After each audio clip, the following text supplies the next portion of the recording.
Is this another one of those videos where you belittle my multi-billion-dollar company? Yes. Well, to start off, it was the year 2021. Big games like Resident Evil Village had just been released, with everyone talking about how good they were.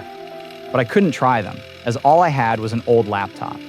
Leave Resident Evil, my laptop couldn't even run Dark Souls 3, which was a 2016 game. I had an itch that needed to be scratched. It is then that I started to hear whispers. Whispers of a game that could scratch that itch. A high-quality game that ran on a phone. I could feel it was going to be something big. I remember clearing out gigabytes of storage just to fit the massive download, completely unsure of what to expect. But the moment that loading screen finished, it felt unreal. The sweeping orchestral music, the vibrant green fields stretching out to the horizon, the smooth combat. I wasn't just playing a mobile game, I was playing a full-blown console-quality RPG right in the palm of my hands. That itch wasn't just scratched, it was entirely cured. But looking back at that magic now, it almost feels like a completely different timeline. Because back then, I genuinely believed HoYoVerse was building something special for the players. I didn't realize that the beautiful world they created wasn't meant to be a gift. It was just the perfect bait. I joined the game a little over a month before its first anniversary. At first, everything was amazing. The elemental combat was fun, farming artifacts was fun, exploration was fun. So you may ask, what is the problem? Oh yes, there was a problem from the very beginning of the game. A problem that a new player would never see. That's right, they never listened. We were told to fill out their lazy surveys that had almost the exact same questions every single time, with only the names changed.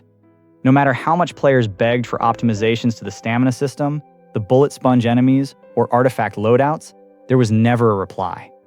They only concerned themselves if the problem was about spending money. They never cared. The game's systems have not improved even a little bit in the last 6 years. Just like when the game first released, the stamina is still bad. The camera angles during interactions have somehow become even worse, and a skip button is still nowhere to be found. Many of the players' demands are for incredibly small quality of life improvements, which just never happen. And that's when the realization hits you like a truck. They aren't ignoring us because they're busy. They're ignoring us because they already have our metrics, they already have our time, and most importantly, they already have our money. The disconnect between the players and the developers is so bad that during the infamous fallen Qiqi spam after that disastrous first anniversary, they allegedly thought the community was praising them. But it didn't stop there.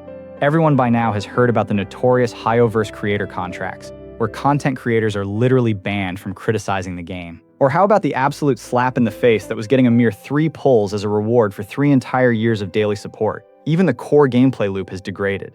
Most character side quests have devolved into absolute dialogue bloat. Hours of meaningless text where characters talk in circles just to waste your time. All of these things combined have slowly poisoned the experience, turning away legions of Day 1, dedicated Genshin fans, including me. And that brings us to the present day. You'd think that after years of backlash, endless community boycotts, and dropping player numbers, a massive company would finally wake up.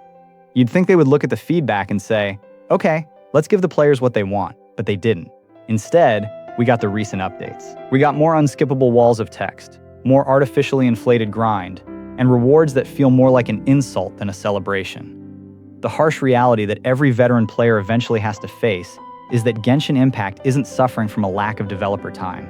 It's suffering from a complete lack of empathy. They don't need to fix the stamina system, because you're already logging in. They don't need to fix the artifact grind, because it keeps you playing every single day. Every single flaw we complain about is working exactly as intended. And that is the most heartbreaking part of it all. So, where does that leave us? It leaves us with a beautiful, massive world that feels emptier with every passing update. We keep hoping for a turning point. A moment where the developers look at the community that built their empire and finally say thank you with actions, not just words. But as long as the player metrics stay high, and as long as the banner revenue keeps breaking records, things will never change. Why would they fix a system that is already making them billions? I didn't make this video just to hate on a game. I made it because I remember the magic of 2021. I remember loading it up on my phone, exploring Mondstadt for the first time, and feeling genuinely lucky to play it. It genuinely hurts to admit what Genshin Impact has become. But sometimes, the hardest part of loving a game is knowing when it's time to finally let it go. If you felt that same disappointment, let me know your breaking point in the comments below. Thank you for listening, and I'll see you in the next one.